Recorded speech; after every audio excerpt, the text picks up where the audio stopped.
is somebody who worked in the White House as a deputy assistant to President Trump and helped untangle the latest reports coming out of Congress in Washington about what all of this means. Number one, let's remember, Russia mucking around in other people's democratic elections isn't a new phenomenon. In fact, you can say they've been doing it for 100 years, since the Russian Revolution of 1917 that created the Soviet Union. That's what they do.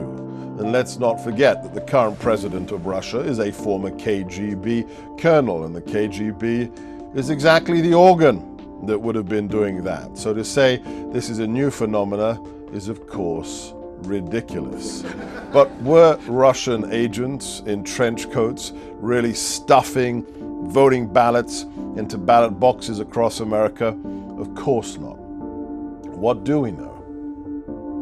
We know that a former MI6 intelligence officer, Christopher Steele, was paid a lot of money to compile an opposition research dossier on candidate Donald Trump, full of salacious stories you'd find in a penny dreadful novel, stories that we now know actually came from Russian government assets, disinformation stories that were used by the Democrats to undermine candidate Donald Trump.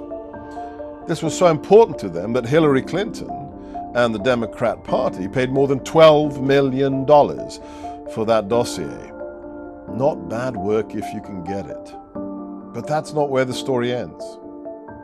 The federal government later used the same dossier and actually paid money to Christopher Steele, allegedly just for expenses, but that's enough. And that completely fabricated set of allegations was used in a secret court, the FISA court, the Foreign Intelligence Surveillance Act court, to obtain warrants against the members of the Trump campaign, Carter Page and others.